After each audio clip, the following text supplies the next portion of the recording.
हाय दोस्तों, अभी तक जितना भी हम लोगों का डिस्कशन हुआ वो एक ही चीज के अराउंड फोकस था, that was three phase induction motor. मैंने उसमें आपसे इंडक्शन मोटर के बारे में भी डिस्कस किया और बहुत ही ब्रीफली मैंने आपसे इंडक्शन जनरेटर के बारे में भी डिस्कस किया। अब इंडक्शन मोटर के एक डिफरेंट कैटेगरी पे हम लोग मूव कर रहे हैं जो कि एग्जाम पॉइंट ऑफ व्यू से काफी इंपॉर्टेंट है, कंसेप्चुअली काफी इंपॉर्टेंट है, जिसको हम लोग कहते हैं सिंगल फेज इंडक्शन मोटर। ठीक है, बिल्कुल ही डिफरेंट टॉपिक है, बट हां जितना तुमने इंडक्शन मोटर के लिए कवर किया है उसके काफी कॉन्सेप्ट्स यहां पे भी कैरी ओवर होंगे।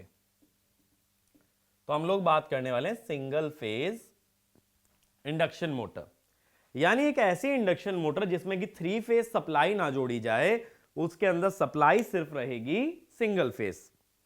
अब ऐसा कैसे हो सकता है? मान लो एक थ्री फेज मोटर है, उसके स्टेटर में से अगर एक लाइन डिस्कनेक्ट कर दी जाए तब वो सिंगल फेज इंडक्शन मोटर ही बन जाती है। देखो कैसे, मान लो अगर स्टेटर स्टार कनेक्टेड होता, स्टेटर स्टार कनेक्टेड होता तो तीन वाइंडिंग पे तीन लाइंस हमारी कनेक्ट हो रही होती।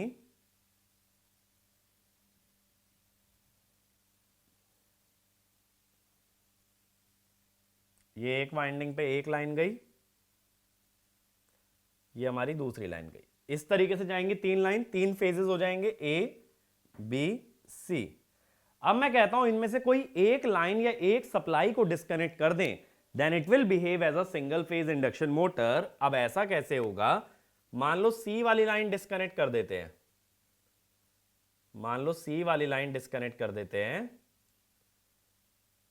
तो देखो ये वाली वाइंडिंग तो चली गई जो सी वाली वाइंडिंग है, लेकिन ये जो बी वाली वाइंडिंग है अभी ये कनेक्टेड रह गई। अब देखो ये वोल्टेज V, ये दोनों वायर या ये दोनों वाइंडिंग सीरीज में आ गई, तीसरी वाइंडिंग ओपन होते ही बाकी की दोनों हमारी आ गई सीरीज में। सेम वे में अगर डेल्टा कनेक्टेड होता तो मान लो कि पहले डेल्टा कनेक्टेड मोटर होती, ऐसा मत सोचना डेल्टा में से एक लाइन हटा दूंगा तो ओपन डेल्टा, ठीक है, एक वाइंडिंग नहीं हटा रहे हैं, एक लाइन डिस्कनेक्ट कर रहे हैं। जैसे देखो ये बी आ गया और ये आ गया हमारा सी, ए बी सी। फिर से एक बार सी डिस्कनेक्ट कर दो, क्या बचेगा? सी वाली वायर अगर एक बार डिस्कनेक्ट कर दो, वायर डिस्कनेक्ट करना, वाइंडिंग मत करना, तो क्या होगा? इस टाइप से आ जाएगा ए और बी। अब ये जो दो वाइंडिंग है, अब ये दोनों सीरीज में आ जाएंगे, तब भी एक तरह से एक ही फेज बना। अब ऐसा मत सोचना ए बी है तो ये तो एक लाइन है, ये एक फेज नहीं है। अगर वोल्टेज सिर्फ एक बच रही है VAB तो it will behave as a single phase, यहां तीन फेजेस का ऑकरेंस होगा ही नहीं।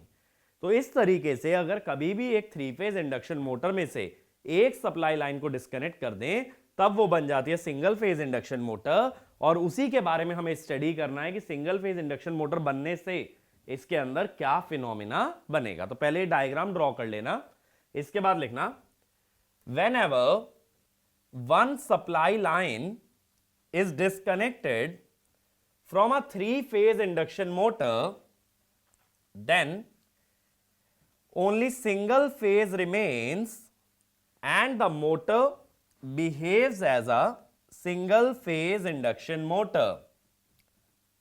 ठीक है, अब देखो एक चीज मैंने ये बताई थी कि कभी भी अगर एक फेज का MMF देखते हैं F, तो इसको हम टाइम और स्पेस दोनों में डिस्ट्रीब्यूटेड मानते हैं। ठीक है, ये चीज हमने बताई थी। अब इसमें हमने क्या किया था कि इसको दो पार्ट्स में तोड़ लिया था, एक बना लिया था cos A माइनस बी और एक बना लिया था cos A प्लस बी।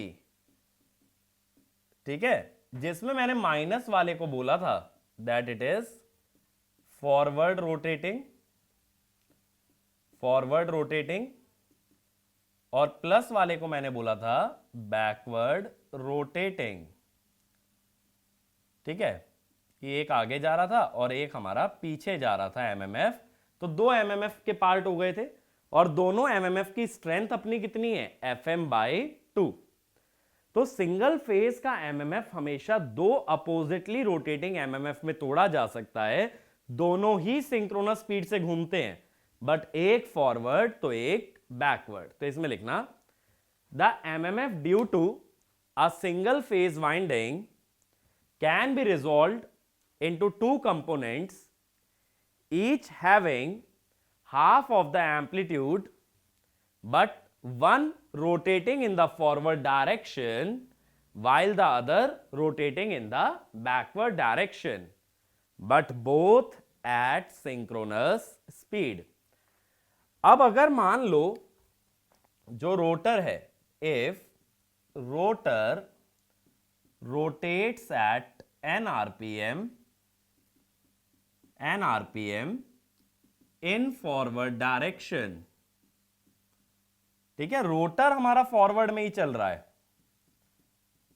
तो मैं क्या करता हूं, सबसे पहले मैं फॉरवर्ड स्लिप निकालता हूं, ns minus n by ns, जिसको हम कहते हैं s। फिर मैं निकालता हूं बैकवर्ड स्लिप,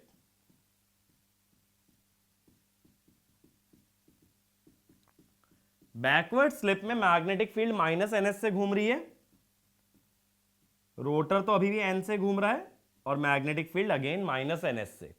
ऊपर नीचे अगर माइनस कॉमन ले लो तो ns plus n by ns,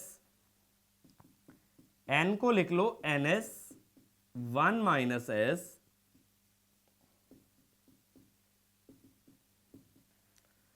तो इसका मतलब क्या हुआ, जो फॉरवर्ड रोटेटिंग एमएमएफ है उसके रिस्पेक्ट में अगर स्लिप होती है s, तो बैकवर्ड रोटेटिंग एमएमएफ के रिस्पेक्ट में स्लिप होती है 2 माइनस s।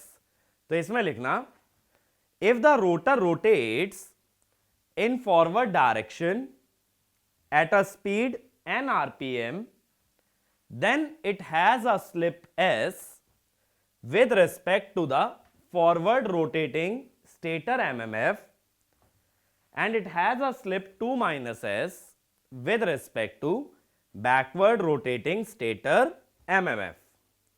ठीक है, दोनों के रिस्पेक्ट में, एक के रिस्पेक्ट में स्लिप s तो एक के रिस्पेक्ट में 2 माइनस s।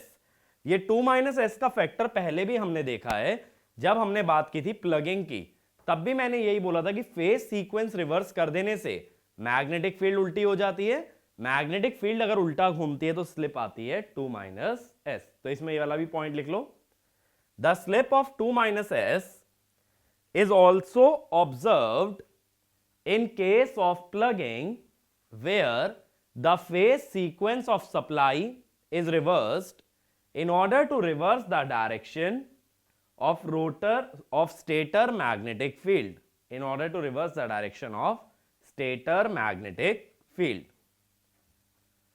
ये बात क्लियर हुई। अगला point, the single phase motor has poor power factor, poor efficiency and lower capacity as compare to three phase induction motor. तो थ्री फेज की पावर आउटपुट भी ज्यादा होता है, एफिशिएंसी भी ज्यादा होती है और पावर फैक्टर भी बेहतर होता है as compare to a single phase motor. अब देखो क्या होता है, अगर हम बात करें रोटर इक्विवेलेंट सर्किट की, रोटर इक्विवेलेंट सर्किट, अब याद करो इंडक्शन मोटर में जब रोटर के रिस्पेक्ट में सर्किट बनता था या रोटर का सर्किट बनता था वो स्लिप पे डिपेंड होता था। अब यहां मेरे पास दो स्लिप हैं, एक तो फॉरवर्ड की और एक रिटर्न पाथ की, या ये कह दो बैकवर्ड की। तो पहले मैं बात करता हूं with respect to forward field. अगर फॉरवर्ड वाले से देखें, फॉरवर्ड वाले से देखोगे तो स्लिप कितना कंसीडर करना पड़ेगा, s। तो अगर s स्लिप लेते हो तो क्या करोगे, s स्लिप लेने से, एक्चुअल सर्किट बना रहा हूं, ईएमएफ होता है SE2, रिएक्टेंस होती है SX2, रेजिस्टेंस होता है R2, और ये I2 फॉरवर्ड। तो I2 फॉरवर्ड कितना होगा, SE2 over R2 square plus SX2 square. Angle, since RL circuit है तो करंट लैग करेगा वोल्टेज से, tan inverse SX2 by R2। यही होगा फॉरवर्ड फील्ड के रिस्पेक्ट में। सेम वे में मैं लेता हूं बैकवर्ड फील्ड के रिस्पेक्ट में। बैकवर्ड फील्ड के रिस्पेक्ट में कितनी स्लिप है हमारी, 2 माइनस एस है।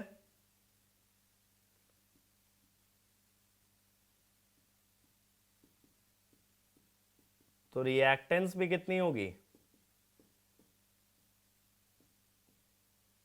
तो यहां जो करंट आएगा that will be I2 backward.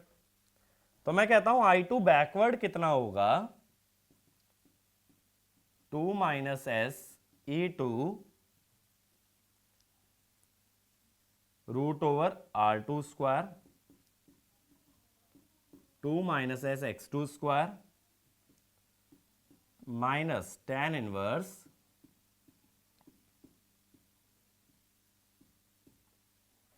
यही बनेगा ना। माइनस एंगल में क्यों ले रहा हूं, क्योंकि करंट वोल्टेज से लैग करेगा, तो वोल्टेज का एंगल अगर जीरो है तो करंट का एंगल नेगेटिव आना चाहिए।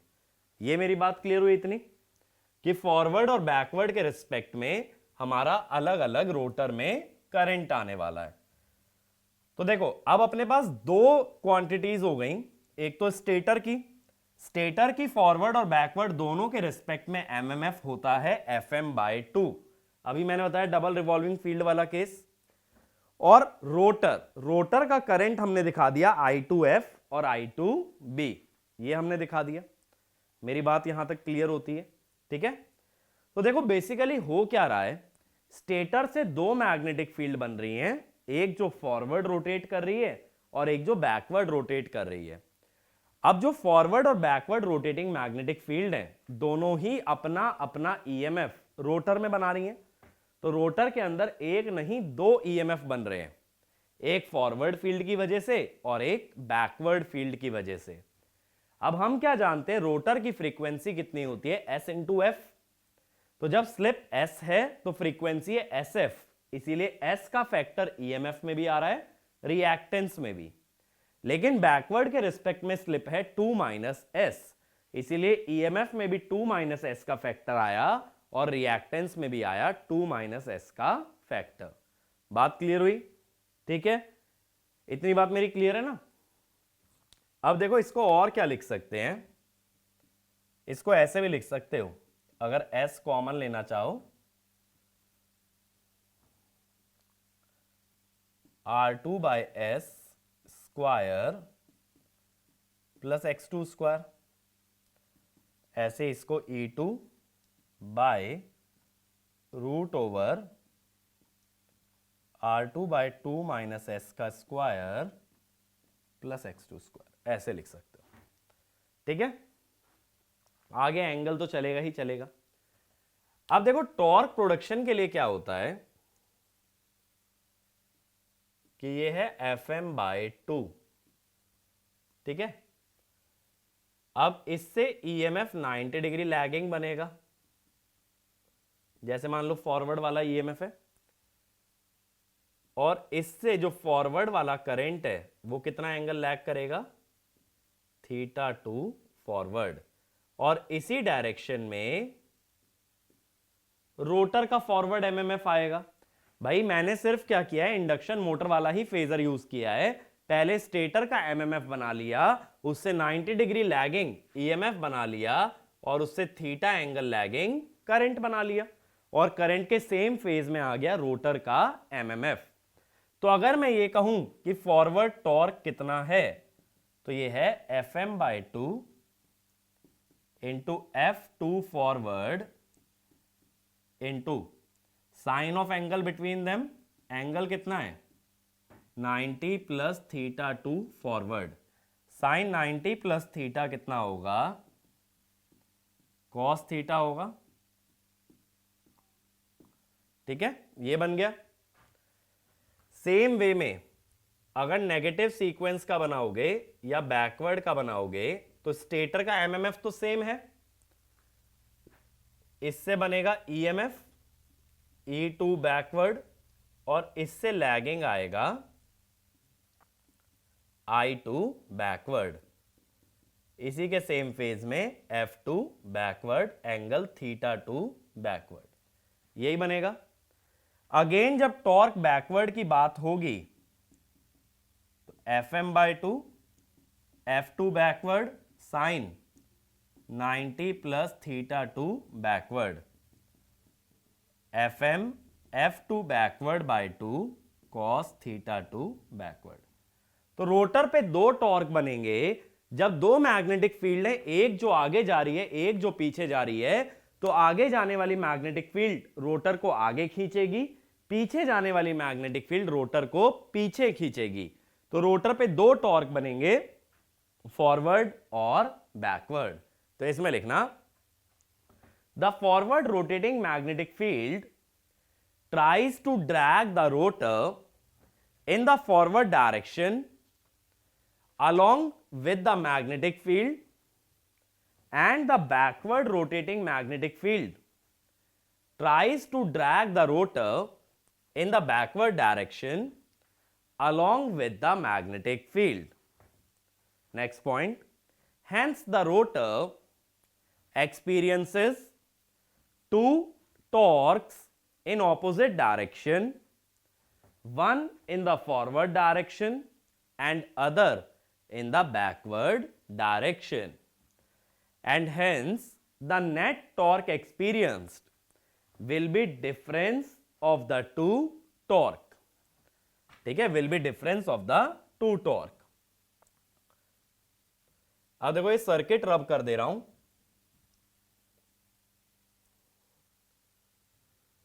अब मेरी बात को समझना। मैं कहता हूं एट स्टार्टिंग में हम जानते हैं कि स्लिप 1 होती है, तो 2 माइनस एस भी 1 होगा। स्टार्टिंग में स्पीड 0 होने की वजह से स्लिप 1 आती है, ये तो पता है ना, इंडक्शन मोटर में यूज किया है। अब इससे देखो I2 फॉरवर्ड कितना आ गया, ये बन गया E2 by root over R2 square plus X2 square, ये बन गया। 2 माइनस एस को भी 1 रख दोगे तो सेम ही इक्वेशन मिल जाएगी I2 बैकवर्ड की भी। भाई ये बात समझ आ रही है, S को 1 रखा तो ये बचा R2, 2 माइनस एस को भी 1 रखा तो ये भी बचा R2। θ2 फॉरवर्ड देखो, एंगल ये रहा करंट का, S को 1 रखोगे तो tan inverse X2 by R2, 2 minus S को भी 1 रखोगे तो यही बनेगा tan inverse X2 by R2। तो θ2 forward will be equal to θ2 backward. अगर रोटर में फॉरवर्ड और बैकवर्ड के करंट इक्वल हैं तो फॉरवर्ड और बैकवर्ड के एमएमएफ भी इक्वल ही होंगे। एमएमएफ N इंटू आई तो होता है, तो अगर करंट बराबर है तो एमएमएफ भी बराबर और थीटा भी बराबर। एमएमएफ बराबर थीटा बराबर तो दोनों टॉर्क भी बराबर। बात समझे, फॉरवर्ड और बैकवर्ड दोनों टॉर्क भी इक्वल। दोनों टॉर्क अगर इक्वल हो गए तो नेट टॉर्क क्या बनेगा, 0। तो एक पॉइंट लिखना, at the time of starting the rotor current due to forward magnetic field and due to backward magnetic field are both equal and both have the same angle, so the torque applied by forward and the backward magnetic field are equal. Due to equal torque in forward and backward direction, net torque on the rotor is 0. So starting torque in single phase induction motor is 0. Starting torque on single phase induction motor is 0. यानी starting में single phase induction motor में कोई torque ही नहीं बनेगा। अगर starting में कोई torque नहीं बना तो ये मोटर स्टार्ट नहीं हो पाएगी, या ये कह दो single phase induction motor is not self starting. तो ये वाला पॉइंट भी लिखो, hence a single phase induction motor is not self starting. बात क्लियर हुई? इतनी मेरी बात क्लियर है? ये क्लियर है स्टार्टिंग टॉर्क जीरो कैसे मैंने डिराइव किया है? तो मैं दो कॉन्सेप्ट्स को लेके चल रहा हूं, रोटर करंट और पावर फैक्टर, और एक टॉर्क का फॉर्मूला जो कि हम इंडक्शन मशीन में पहले ही कवर कर चुके हैं। अब मान लो मोटर फॉरवर्ड डायरेक्शन में घूम रही है। कैसे घूम रही है? अब तुम कहोगे भाई चालू तो हुई नहीं तो घूम कहां से गई? मैंने हाथ से घुमा दी। ऐसा मान लो मोटर स्टार्ट नहीं हुई, मैंने कुछ नहीं किया, मैंने जाकर के उसको थोड़ा सा ना घुमा दिया। जैसे कई बार क्या होता है, तुम्हारा पंखा स्टार्ट नहीं होता, ठीक है, पंखे में भी ना एक्चुअल में सिंगल फेज इंडक्शन मोटर ही होती है। कई बार देखा पंखा स्टार्ट नहीं होता, इसको डंडे से अगर हम घुमा दें तो डंडे से घुमा देने से पंखा स्टार्ट हो जाता है। सेम चीज अभी मैं कह रहा हूं कि मैंने मोटर को ये मान लो थोड़ा सा फॉरवर्ड पुश दे दिया है, motor is rotating in forward direction. तो अगला केस ऐसे ही लिखना, if motor is given a push in forward direction, ठीक है, फॉरवर्ड रोटेटिंग। अगर मोटर फॉरवर्ड रोटेटिंग हो गई तो क्या होगा? स्लिप हो जाएगी 1 से छोटी, तो 2 माइनस एस हो जाएगा 1 से बड़ा। यही होगा, slip will be less than 1 and 2 minus S will be greater than 1। ये बात हो गई। अब अगर ऐसा हो गया तो क्या होगा? मुझे टॉर्क निकालने के लिए करंट इंटू कॉस थीटा देखना है। ना तो सिर्फ करंट देखना है, हमें एमएमएफ इंटू कॉस थीटा देखना है करंट निकालने के, सॉरी टॉर्क निकालने के लिए। अब देखें जरा,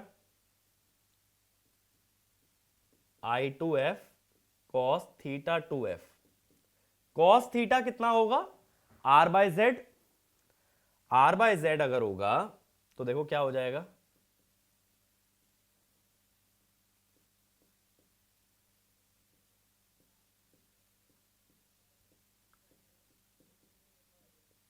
ये बनेगा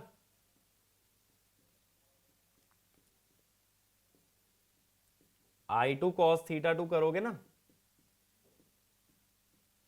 नहीं तो ऐसे सोच लो जैसे टॉर्क का एक्सप्रेशन तुमने इंडक्शन मशीन में पढ़ा ही है, सेम उसी वे में चल रहा है। मैंने कुछ भी नहीं किया है, मैंने आई टू इंटू कॉस थीटा किया है। कॉस थीटा क्या होता है? Are by Z. आर की जगह लिखोगे आर बाय एस और जेड की जगह root over R by S का स्क्वायर प्लस एक्स स्क्वायर। अब स्लिप कम हो जाने से ये आर टू बाय एस का फैक्टर बढ़ जाता है, तो यहां फॉरवर्ड टॉर्क, तो हम कह देते हैं स्लिप कम हो जाने से I two F cos theta two F will become greater than I two B cos theta two B. ठीक है, अगर ऐसा हो जाता है तो forward torque will become greater than the backward torque. ठीक है, अभी मैं शुरुआत की बात कर रहा हूं जहां पे कि स्लिप की वैल्यू 1 से जस्ट छोटी है, 1 से जस्ट छोटी है। चलो तो और आगे के अप्रोक्सीमेशन समझा देता हूं। ये वाला पार्ट तो क्लियर है ना? अगर ये क्लियर नहीं हो रहा कि मैं डायरेक्ट कैसे लिख रहा हूं, समझाता हूं। ये वाला पार्ट अब मैं रब कर दे रहा हूं, तो दोबारा समझना थोड़ा सा। मैंने बोला टॉर्क निकालने के लिए ना करंट चाहिए ना सिर्फ थीटा चाहिए, दोनों चीजें चाहिए, क्योंकि यहां एफ टू एफ भी देखना है और कॉस थीटा टू एफ भी देखना है। तो इसीलिए मैंने करंट इंटू कॉस थीटा कर लिया। कॉस थीटा को सिर्फ मैंने लिखा है आर बाय जेड। ठीक है, अब मेरी बात समझना, एट एस क्लोज टू 1, अब एस 1 नहीं है लेकिन 1 के अभी करीब है, R2 by S is much less than X2। ठीक है, R2 by S is much less than X2।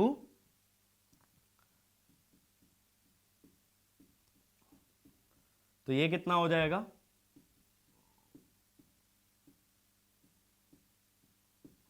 नीचे से अगर R2 by S को इग्नोर कर दोगे तो अपॉन X2 स्क्वायर आ जाएगा। अब ये स्लिप कम हो रही है, स्लिप कम होने से ये टॉर्क या ये टर्म बढ़ रही है, यही मैंने लिखा भी है। सेम चीज यहां कर लो चाहो तो, सेम चीज अगर यहां करोगे कि डिनोमिनेटर में से रेजिस्टेंस को इग्नोर कर दोगे,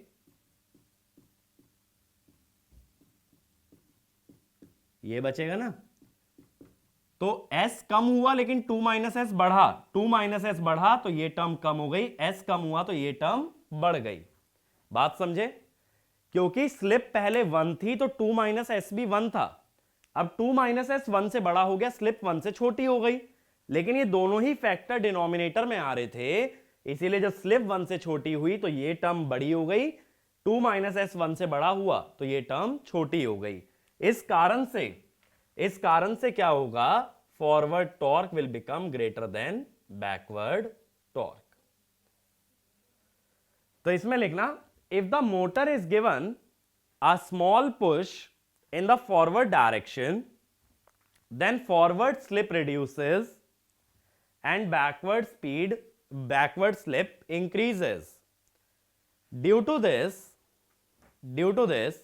the forward torque becomes greater than backward torque and motor experiences a net torque in forward direction and it starts to accelerate. बात को समझो कि एक बार हल्का सा झटका तुमने फॉरवर्ड में दिया, मोटर थोड़ा भी फॉरवर्ड में घूमी तो फॉरवर्ड टॉर्क बैकवर्ड से अपने आप बड़ा हो जाएगा, आगे वो अपने आप स्पीड पकड़ लेगी। जैसे पंखा घुमाते हो तो पंखे को थोड़ा ही पुश देते हो, नहीं कि लगातार लगे हो उसे साथ साथ घुमाने, एक बार झटका दे देते हो, धीरे धीरे वो खुद स्पीड पकड़ के घूमने लग जाता है। सेम चीज यहां पे हो रही है। ठीक है, ये क्लियर हुआ, फॉरवर्ड टॉर्क बड़ा हो जाएगा बैकवर्ड से। अब इस बेसिस पे हम क्या क्या चीजें समझ गए कि पहली बात तो मोटर खुद से सेल्फ स्टार्टिंग नहीं होती है, मोटर को थोड़ा पुश देना पड़ता है तभी हमारी मोटर घूम पाती है, वरना हमारी मोटर नहीं रोटेट कर सकती है। जिस डायरेक्शन में पुश दे दोगे, अगर फॉरवर्ड में दिया तो फॉरवर्ड में घूम जाएगी, बैकवर्ड में दिया तो बैकवर्ड में घूम जाएगी। तो समरी करके लिख लो, single phase induction motor has zero starting torque and it is not self-starting. Second point, if motor is given an initial push in any direction, then it begins to rotate in that direction. ठीक है, अब इस कारण से motor की torque और speed की characteristic कैसी आती है, जैसे 3 फेज के लिए ग्राफ बनाते ना, सेम तरह से मैं ग्राफ बनाना चाहता हूं टॉर्क और स्पीड के बीच में। ठीक है, अब फॉरवर्ड वाली जो मैग्नेटिक फील्ड है वो फॉरवर्ड घुमाने की कोशिश करेगी एनएस पे, बैकवर्ड वाली जो फील्ड है वो उल्टा टॉर्क लगाएगी। उल्टे टॉर्क का मतलब है नेगेटिव, और उसकी सिंक्रोनस स्पीड क्या लोगे, माइनस एनएस। इस टाइप से आएगा। स्टार्टिंग पे फॉरवर्ड और बैकवर्ड दोनों टॉर्क बराबर हैं तो रिजल्टेंट टॉर्क 0 आएगा, 0 स्पीड पे टॉर्क 0 आएगा। पॉजिटिव प्लस नेगेटिव वैल्यू कम आएगी।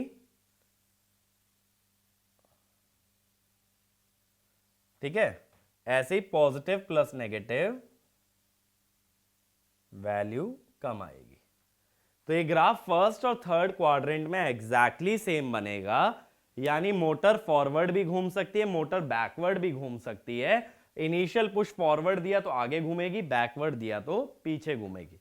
तो इसमें लिख लेना, the torque slip characteristics of single phase induction motor is identical in first and the third quadrant, so it depends in which direction motor is being pushed, as it will continue to rotate in that particular direction, in that particular direction. बात मेरी समझे? ठीक है, अब इसके बाद हम बात करते हैं इक्विवेलेंट सर्किट की। इक्विवेलेंट सर्किट इक्विवेलेंट सर्किट बनाते हुए पहले हम बात करते हैं स्टैंड स्टिल की। स्टैंड स्टिल में तो देखो स्लिप ले लो या 2 माइनस एस ले लो, दोनों ही वैल्यूज क्या आएंगी 1। तो इसमें लिखना at stand still that is rotor speed equal to 0, S equal to 1 and 2 minus S equal to 1। तो circuit similar to 3 phase induction motor आता है। मैंने बताया था ना 3 फेज इंडक्शन मोटर में भी आरसी इग्नोर कर देते हैं। तो ये R1 JX1 JXM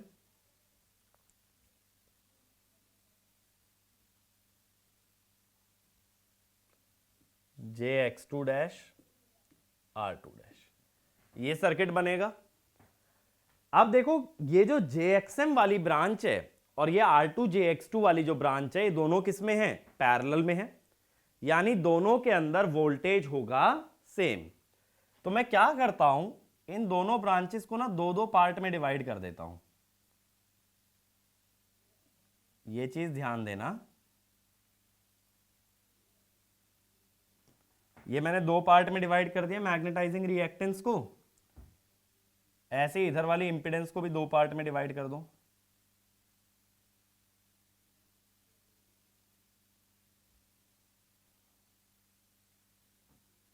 एक सेकेंड, अभी ये लाइन मत ड्रॉ करना, ये चीज अभी समझाता हूं।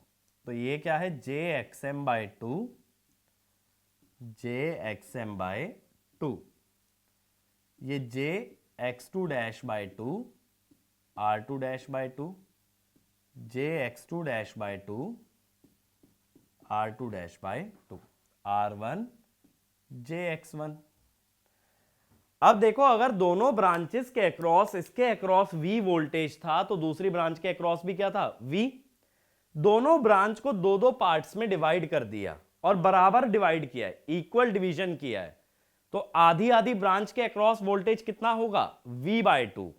अगर इस पूरी ब्रांच में V है तो इसके दो इक्वल पार्ट्स में कितना बटेगा, V/2। इस पूरी ब्रांच में V है तो इसके दो इक्वल पार्ट्स में कितना बटेगा, V/2। यानी नीचे वाले के अक्रॉस V/2, इसके अक्रॉस भी V/2। तो इसीलिए जब दोनों सेम पोटेंशियल पे हैं तो we can draw a line. ठीक है, तो इसमें लिखना the magnetising reactance and the rotor impedance both have the same voltage as both are connected in parallel. And now if each branch is divided into two equal parts, their parts will also have same voltage and hence will have same or will be at same potential. अब मैं आगे क्या करता हूं कि running condition की मैं बात करता हूं। रनिंग कंडीशन में होगा क्या कि एक स्लिप हो जाएगी S और दूसरी स्लिप हो जाएगी 2 माइनस S। और ये हम पहले से जानते हैं इंडक्शन मोटर जब से हमने पढ़ा है कि जब कभी सर्किट को स्टेटर की साइड पे ड्रॉ किया जाता है तो स्लिप का फैक्टर हमेशा R2 में दिखाते हैं, X2 में नहीं।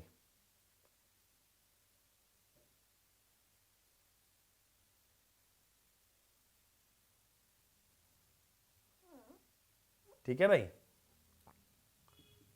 JXM/2 JXM/2 R1 JX1। अब मैं क्या करता हूं, देखो JX2-2 इसको फॉरवर्ड वाला सर्किट मान के स्लिप दिखा देता हूं S, नीचे वाले को बैकवर्ड वाला सर्किट मान के स्लिप मैं दिखा देता हूं 2 माइनस S। इस तरह से दिखा देंगे, forward slip S, backward slip 2 minus S। ये हो गई स्टेटर की voltage. This one is for your forward and the below one is for your backward. ठीक है, यहां तक क्लियर हुआ।